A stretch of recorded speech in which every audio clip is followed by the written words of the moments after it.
Well, here we go. The long-awaited brand new Ford Ranger has arrived, and I tell you what, it's got a pretty hard act to follow. The previous generation car not only topped sales charts, but it warmed our hearts for a great number of years. But this car and its range may very well be Australia's top-selling new car next year. But just because it is the biggest seller doesn't mean it's going to be the best. Well, to find out if it's the best, there's one car it has to absolutely beat, and that is our reigning Drive Car of the Year, Best Dual Cab Champ, the Isuzu D-Max. So we're going to put these two through their paces, and hopefully this Arctic wind that's blowing today is not going to blow us and the cars off the map. Want to go windsurfing? Definitely. Our pair of 4x4 double cab contenders are price matched around the $65,000 mark. The current champ is the range-topping Isuzu D-Max X-Terrain. Priced at $67,500 before on-road costs, but currently offered at $64,990 drive away, the D-Max is powered by a 3-litre 4-cylinder turbo diesel with 140 kilowatts and 450 Newton-metre output. It has a 6-speed automatic transmission and a claimed combined cycle fuel consumption of 8 litres per 100 kilometres. The X-Terrain, seen here in optional cobalt blue mica paint, features unique body styling including contrasting fender flares, a sailplane spoiler and a hard roller tonneau cover. Inside you'll find heated leather seats and a 9-inch touchscreen infotainment system. Our challenger is the new Ford Ranger Sport. Priced at $63,690 before on-road costs, the Sport is a new grade that sits between the XLT and Wildtrak variants. It's powered by a 154 kilowatt, 500 Newton-metre, 2-litre twin-turbo 4-cylinder diesel engine, but for an extra $3,000, you can step up to a 184 kilowatt, 600 Newton-metre, 3-litre turbocharged V6 diesel. In our car, with optional aluminium silver paint, there is a 10-speed automatic transmission and it has a claimed combined cycle fuel consumption of 7.2 litres per 100 kilometres. Inside you'll find leather accented seats plus a 10.1-inch portrait touchscreen. So Wardy, how are we going to do this? Well, I think the best thing to do is to treat these as the car that you're going to buy and drive every single day. So we're going to have a look at the interiors, both back seat and front seat. We're going to go through tech. We're going to see what they're like on the road and even through some windies, some dirt and perhaps a bit of kind of general use. But I guess because they're utes, let's start the tub. Let's do it. If we're going to start at the back, let's start right at the back. Tow bar, right? Both of these vehicles, as we found out, can do 3.5 tonne towing as standard. And we know the Isuzu's a ripper tower at the best of times. Absolutely right. Now, talk me through the bed, mate. Well, why don't you open the B&D roller door here? Allow me. So right. The D-Max in this trim gets the roll top cover, whereas the Ford, as we'll see in a minute, doesn't actually come with the tonneau whatsoever. But I'm going to tell you that this thing, if you're using a tonneau cover and you're using it to secure your load and keep your stuff nice and safe and I guess away from prying eyes, it's a real pain. It limits the space of the Ute Tub. You've lost 2 tie-down points. If something goes underneath it, you've got to kind of crawl up in there and go and get it. I'm not a fan of the roll top. Actually, I've got to agree with you, and I'm also not seeing a lot of tie-down points in here in general. In fact, I can only see 2. Yeah. That's literally it. And as far as other things go, the sports bars on the side of the X-Terrain looks good, but it means you've got no exterior tyre capabilities. Yeah. You've got, and I'm looking, no power outlets there in the back. No power outlets, Plus, but it is pretty wide. This, oh, it's not too bad. It's not a Hilux, but it's pretty heavy. Measurements? Right. Let's take a I'm look. going to do the measurements. Cameron, you want to come up close? Glenn's trusty tape measure has the D-Max tub at 1450mm long and 520mm tall, with 1100mm width between the arches and a maximum width of 1610mm. So that's the measurements, and the one last thing you need to know is 935 kilogram payload. Okay, let's have a look at the Ranger, mate, but I'll get the door. can you let me out? Thank you, sir. All right. All right, well, new Ranger, same on the backety back. We've got tow pack as standard, 3.5 tonne, 350 kilo downbore weight on 2. But you got a cool thing here. Check this out. Really, really light tailgate. There's a spring-loaded mechanism in there. And Gleno? There's a step too for getting into the tray, which makes life a lot easier. Comparing the two payloads, This one has only 934 kilos of payload. 1 kilo. 1 kilo difference. Yeah. But Wardy, look at how many tie downs I've got in here, mate. Right, 6 tie down points, a 12 volt socket power point. It loses the old main style 220 volt, which is a bit of a shame. Bit of an own goal, isn't it? But check this out. God, that's light. On the rear of the tailgate trim here, you've got a measuring tape. They've actually etched in some numbers along here. So if you're setting this up as a workbench, you've got these... And what's that for? Popping holes to stick a clamp in there. So they're assuming that if you're having one of these, you're a chippy, and you're basically aligning everything up, using this as your measurement bench, sawing away with a 12 volt power saw. There you go. All right, well, speaking of measurements, let's quickly run the tape over it. In the Ranger, we have a longer 1540mm and deeper 540mm tub. But while there is more room between the arches, 1220mm against the 1100mm in the Isuzu, the Ranger's widest point is 1590mm, just shy of the 1610mm in the D-Max. Interestingly, the Ranger's tub is 110mm longer than the D-Max. But they're both pretty much a muchness in terms of maximum width, but also minimum width between the wheel arches and height. You get a cool spray-in style tub liner here rather than the plastic trim, but it's not all great. The Sport gets this trim piece on the outside, and you've got these really kind of nicely identified holes that you can pull a cover up and remove it. Because if you want a tonneau on this car, if we want to secure our Glen in the back, there's actually nowhere to put it. You have to get a different accessory item to have even a soft tonneau on the back. Right. So interesting that they've done that, but really impressed with that. Like, we've seen that on, I think Amarok had a damp tailgate, but the step integrated into the bodywork, big fan. That's clever. All right, work it hard.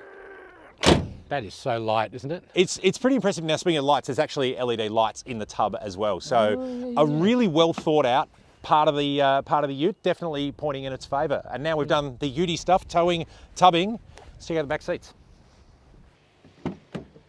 Okay, back seat of the Ford Ranger, and before I get in, I want to show you these cool little storage cubbies underneath, which are quite clever and quite deep for putting whatever it is that you want to keep out of sight. And there is a strap in here so that you can actually tether the seat back up here while you're working in the bins. Now let's get in and see how much space I've got behind Wardy's driving position. Close the door. Not too hard to get in the door, but I found the roof line's quite low, so I've really got to duck my head down consciously to be able to get in. Once I'm in here though, pretty decent amount of space. I've got good knee room here. Headroom, because there's this scalloping in the roof, I've got loads of headroom. Under seat footroom is okay. I wouldn't say it's generous. If you had work boots on, you might strike problems. What else have I got back here? A couple of air vents.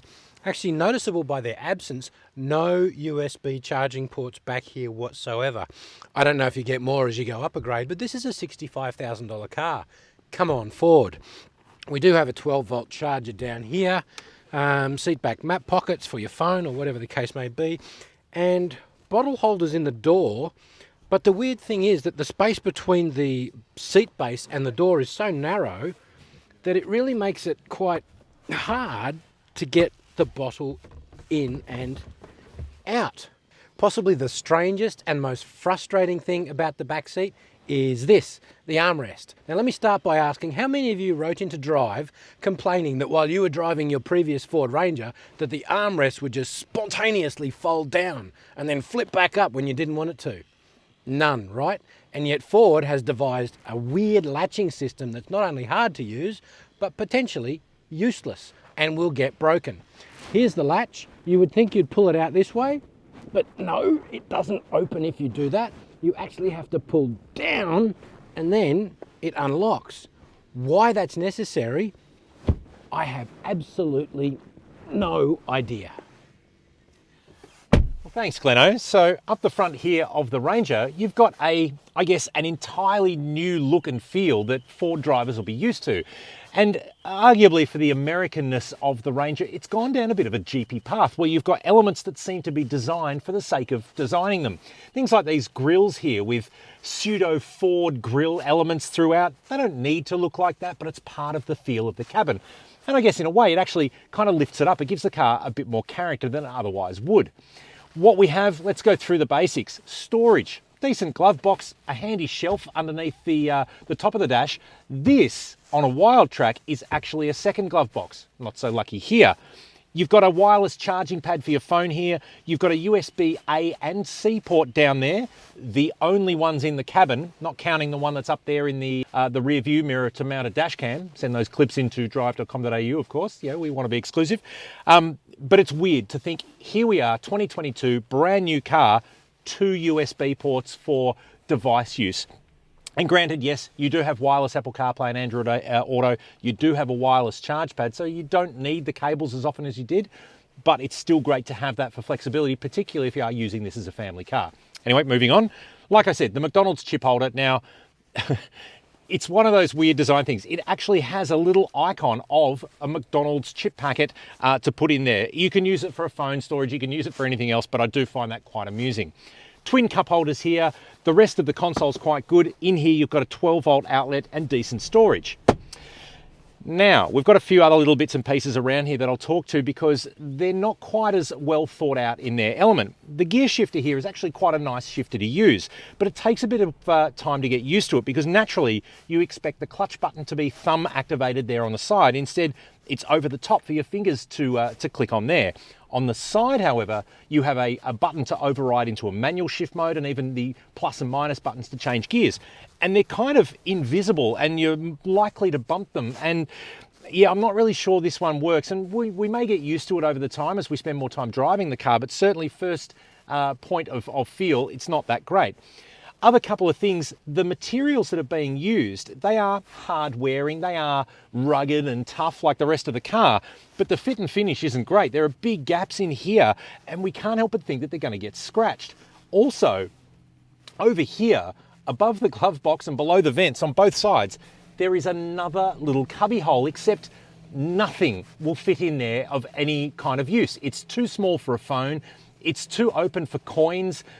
I don't know what you're going to use these for, but again, it feels like something that is either there for a reason that we haven't quite understood yet or not quite well thought out. But again, otherwise, the layout is good. And the other really big call out is visibility is good.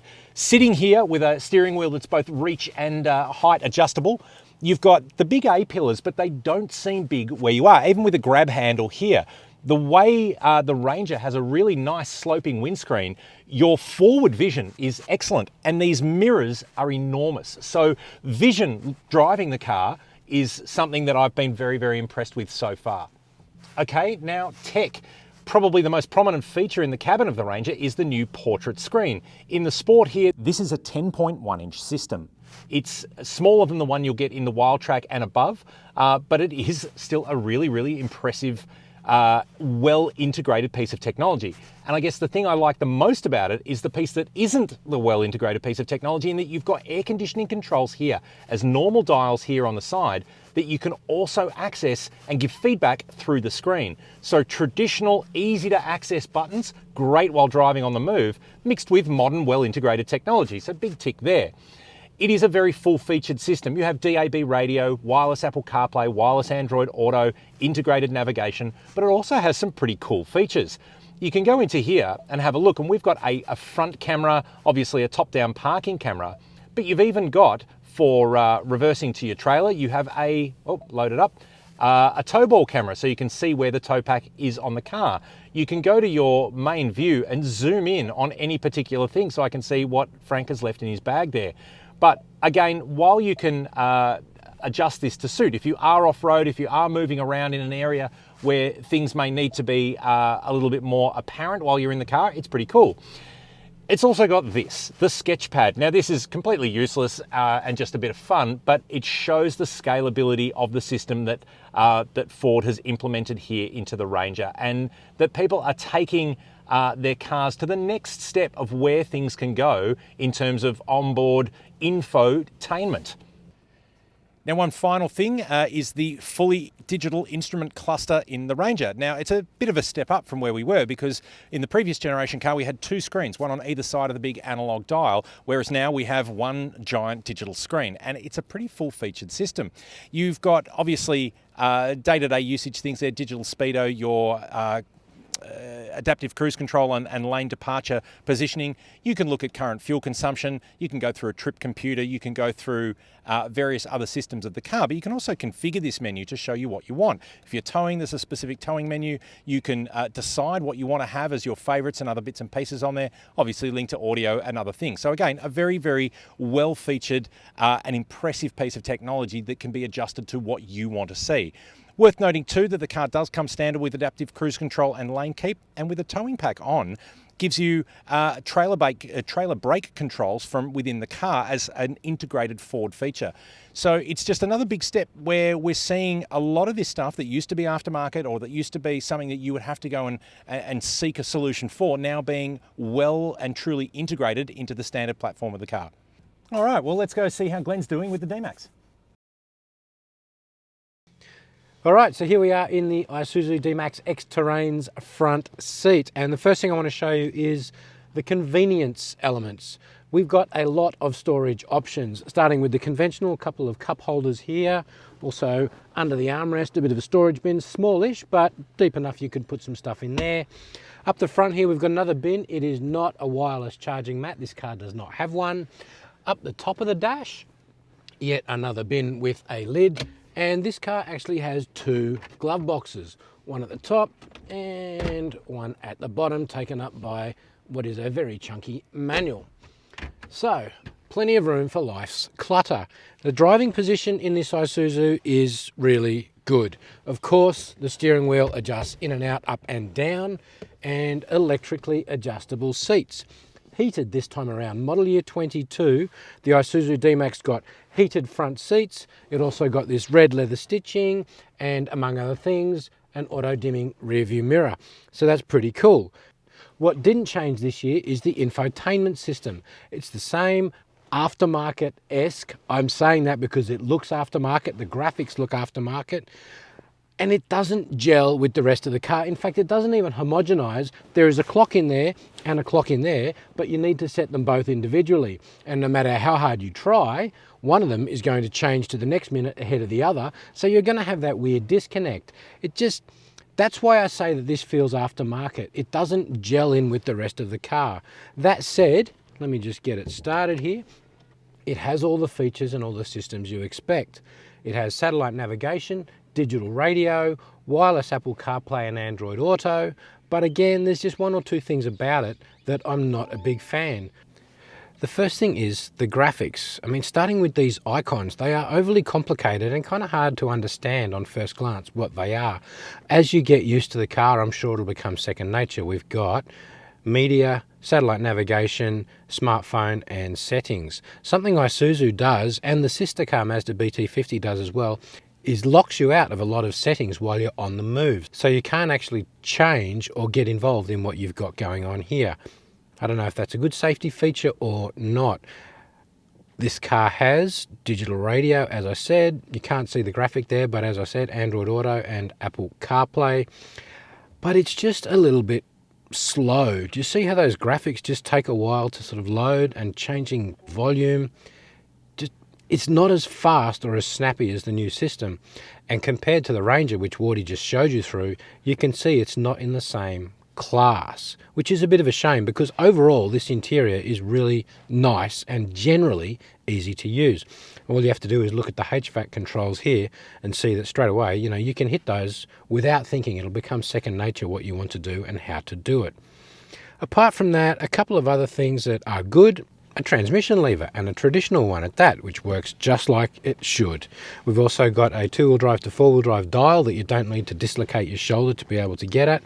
But again, there are some bad things in here, like getting at the single USB port in this car has this crappy little rubber cover which is going to break off. And what sort of car in the 21st century has just one USB port up the front? And now over to Wardy in the back seat. Alrighty, well, the back of the D-Max. First thing to notice is the dark headlining here in the X-Terrain makes it pretty dark back here, but it is kind of nice. Following the same things that we looked at in the Ranger, you do again here have a lift-up bench, but in the D-Max it is a 60-40 split. You've got cool cubbies under here. These are hidden by carpet panels, but it goes straight down to the steel body. So if you are keeping tools and other bits and pieces here, you don't have to move the entire bench, which actually has its benefits. You've got a flip-down rear bench here too. As I move that out of the way, and of course I've put my headrests in a really inconvenient spot, but that means you can fit child seats and whatnot. But as we discovered earlier, you don't want to be doing that. If you're using this as the family car, you probably need to fit those seats once and then never again, because it's very fiddly. I'll jump in. Now, see Ford? You can make the armrest cup holder fold down really easily to make it pretty comfortable back here. And comfortable is what the D-Max does really well. This bench is really, really soft. The grade of leather, the padding in the bench, it's actually really quite nice. But if you have a look, the bench itself is quite short and quite low, and my thighs are basically in the air the entire time. Also, you don't have the same scallop in the roof as the Ranger does, but, you know, I'm pretty comfortable. I'm a bit taller than Glenn. My hair's sticking up thanks to the wind today, and I do have plenty of room. I've got decent toe room. I've got pretty good knee room, and that seat's in my driving position. So big ticks there as well. Random Glenn. Now, in terms of amenities, you do get twin air vents here, plus you actually do get a USB port, and again, a weird shelf that fits nothing. And because it's an Isuzu, you can hang your jacket up with a handy hook. Now, while this is perfectly comfortable and I think I'd be okay here for a reasonable trip, both of our cars have shown us that there are pros and cons to sitting in the back of a double cab ute. And if you're buying one as your principal family car, you're probably better off cross-shopping an Isuzu MUX with a Ford Everest just to have that added practicality. Because if you're going on the school run, once you're full of kids, where do you put their bags? If you're going to the supermarket, once you've got stuff in here, you've only got a finite amount of space. Putting things in the tub, it slides around, things get broken, and especially on the Isuzu, they all get swept up underneath the roll top cover and it's hard to get them out. So I think as the weekend play toys that the utes have become, especially here in Australia, yes, it definitely works as a multi-role vehicle. Yes, it works as a reasonably comfortable and premium vehicle, but if comfort and practicality and family use is the top of your decision-making tree, we really recommend that you look at the wagon. Now, with that said, let's hitch our wagon and get these two favourite Australian utes out on the road to see how they drive. I'll stick Glenn in this and I'll jump back in the Ranger.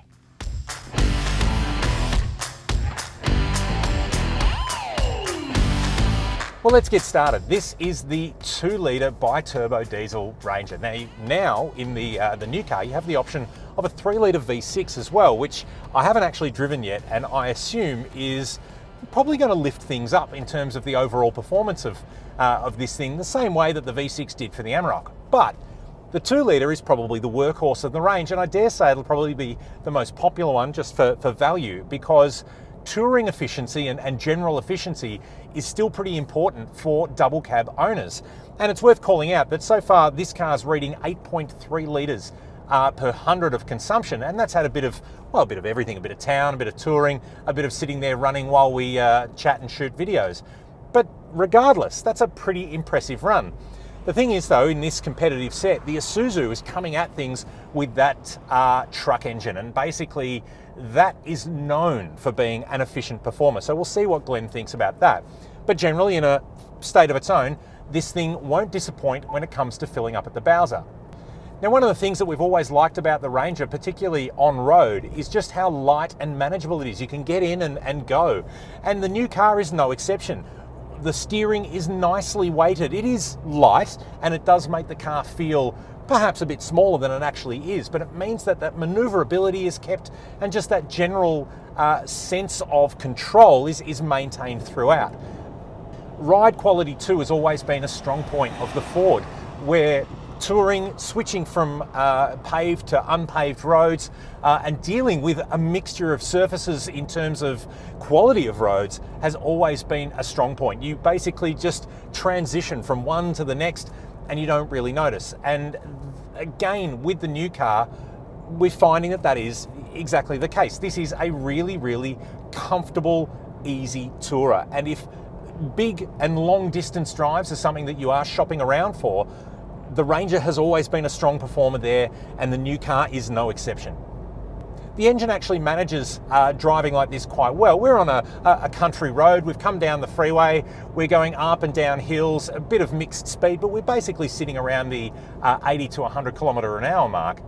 And the response and ability in a very light duty cycle like this is actually quite good. It's not as often in the wrong gear as the previous generation. We found the 2 litre and the 10-speed automatic around town particularly, it was never where you wanted it. If the car needed to be in 3rd, it was in 5th. If you wanted it to be in 5th, it was in probably 9th. The idea that the tuning has been improved on the transmission here is definitely apparent, especially out here in the countryside. Stop-start traffic is always going to be a bit of a challenge for a car like this, but when you are living with it in the city, just be mindful of how you're driving it. Like most modern cars, the transmission will learn your behaviour, and you'll start to find that the car will respond and gradually adapt to how you drive it. Now, as I said before, vision out of the Ranger is actually really, really good. The windscreen is swept back, but these mirrors are enormous. I will check if they are standard on the car or they are part of the tow pack that this car has fitted. But just in general, you've got excellent visibility all around, and even straight out the back window. We've got the headrests retracted. They're quite a small headrest, and with no one in the back now, I've got really, really clear visibility all around the car, which is something that's quite important for something of this size. Now, one of the big improvements that has come onto the updated Ranger is 4-wheel disc brakes. And it's something that you may take for granted if you've only ever been shopping in a passenger car or SUV world. But if you've come from a Ute or you're upgrading your Ranger, you'll know that drum brakes are pretty standard across all double cabs in all badges. So having 4-wheel discs, it is a really nice improvement, especially from the mindset of that stopping power. Now, we've just come through a bit of a switchback section there, washing off speed, coming down a hill, and the car is definitely pulling up quite nicely. It's on this uphill run, however, where we do have a bit of slower traffic creeping up in front of us, but where we want that response to improve, the car is, you can probably hear it hunting a little bit. It's either a little too low down or a little unprepared for what is about to come, which can be perhaps just that little bit frustrating. Once again, the car may start to learn your driving behaviour and adapt, but it does mean you have to manage your throttle inputs. You'll come up, you'll accelerate a little bit, expecting the car to respond, and then perhaps need to adjust your pedal and action a bit more so that the car does what you need it.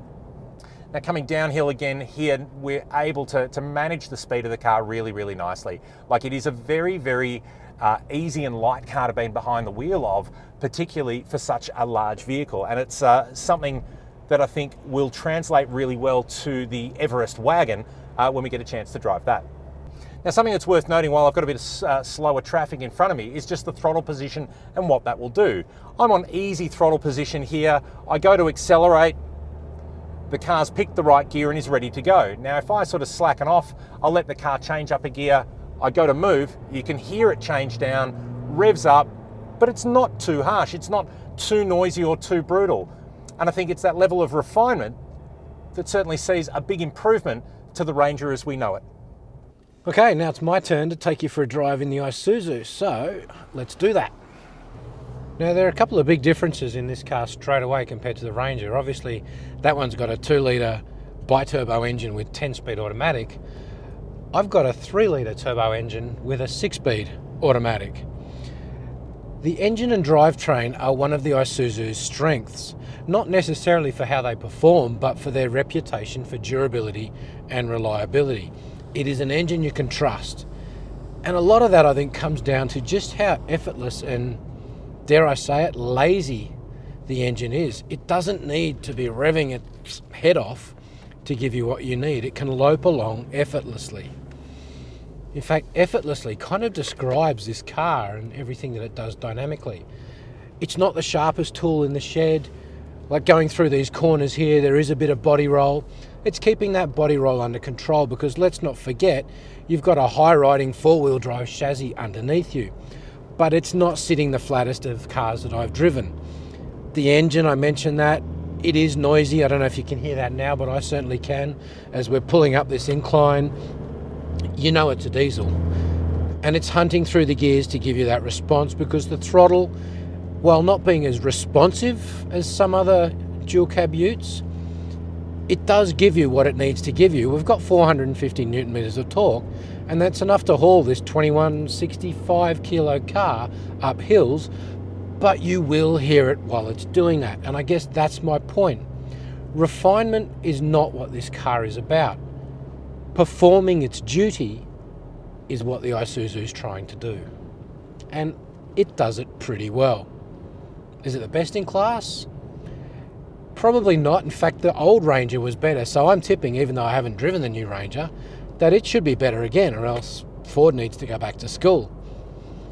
But that's not going to stop a lot of Isuzu fans from putting their money down for the Isuzu, because it's a known quantity and it's a reliable machine. In everyday driving, I don't think anyone's going to have too many complaints about the Isuzu D-Max's ride. But when the road gets a bit choppy or you get a lot of undulations, you can feel that it's not tied down as well as some of the others. You do get that sort of bounce and sort of pogoing along.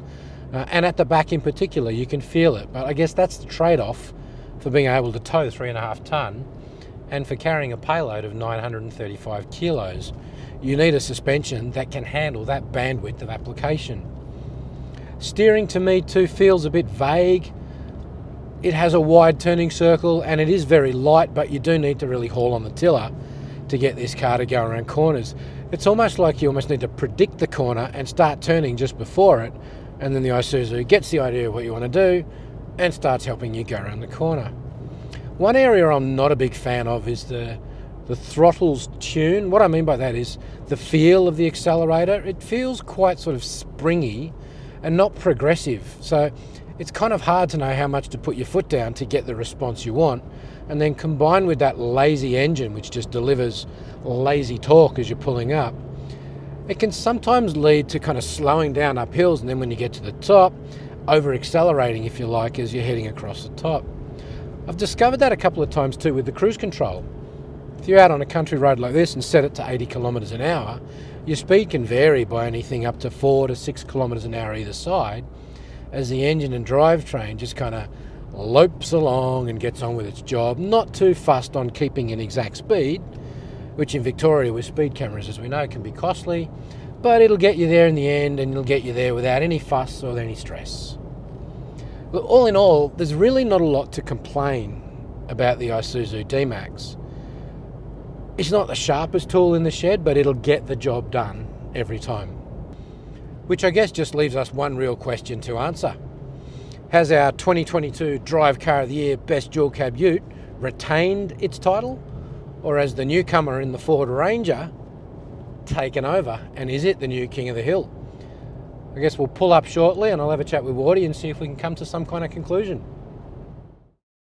Well, here we are, Wardy, at the end of another comparo, and we've got a few decisions to make. First question for you is, has the new Ranger stepped up over its predecessor? Yeah, look, absolutely, mate. I think it has. And I guess speaking to owners of the previous generation Ranger, just outside of this comparison, if you're looking to upgrade and you're thinking, is the new car a step forward? Pretty much everywhere it is. They have, well, one word, refinement. Across all the key elements of the car, they've just made everything that little bit better. For one area for me though, this car, the back seat, you still feel like second-class citizens. Do you agree? Yeah, absolutely. And I think for all of the clever inclusions that have come onto the Ranger, considering the working nature of the user, they've forgotten the family nature of that user. And the back row with, no USB ports, with difficulty in getting a child seat in there, and that ridiculous catch for the armrest. Yeah. It's sort of incongruous with the nature of this being used as a family car. Yeah. That said though, the second question we have to answer is this car now better than our reigning Drive Car of the Year? Yeah, look, and I think let's sort of take Drive Car of the Year out of it a little bit, because we do look at the entire range. So the Isuzu D-Max and Mazda BT50 were the dual winners for 2022. And when the time comes, we will look at the whole Ranger range. But if we're saying at $65,000, where you get a top spec X-Terrain here and you get a near to top spec Sport there, is it better? I'm going to say yes, it is. When the D-Max came up for sale, the thing that we really praised it for is it lifted the game of the working ute. The amount of luxury and safety technology, particularly, that they put into a working truck was really impressive. It became car-like features of a hard-working vehicle.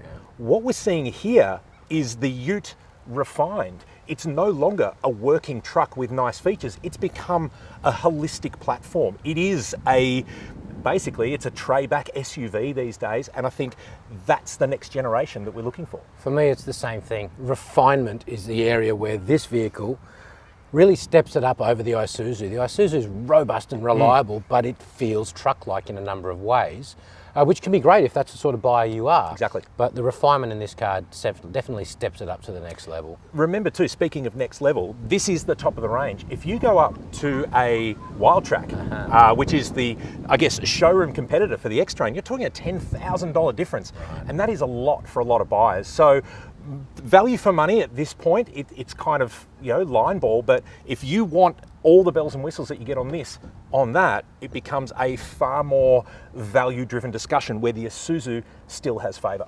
Well, question without notice then. I mean, are these cars the right way to spend 65 grand? Oh, mate, this is the theological discussion of the year, isn't it? We've been talking about this a lot, and we would love to hear your thoughts. Are double cab utes the best way to be spending $65,000, $70,000, $80,000, $90,000 on a car? Hit us up in the comments below with what you think, because we'll talk about it another day. We're undecided, but we'd love to know what you want to hear. So make sure when you're down in those comments that you also hit like and subscribe so that when Drive drives new cars, you hear about it first. But for today, Ranger D-Max, 65 grand, the new Ranger, it's a very impressive machine.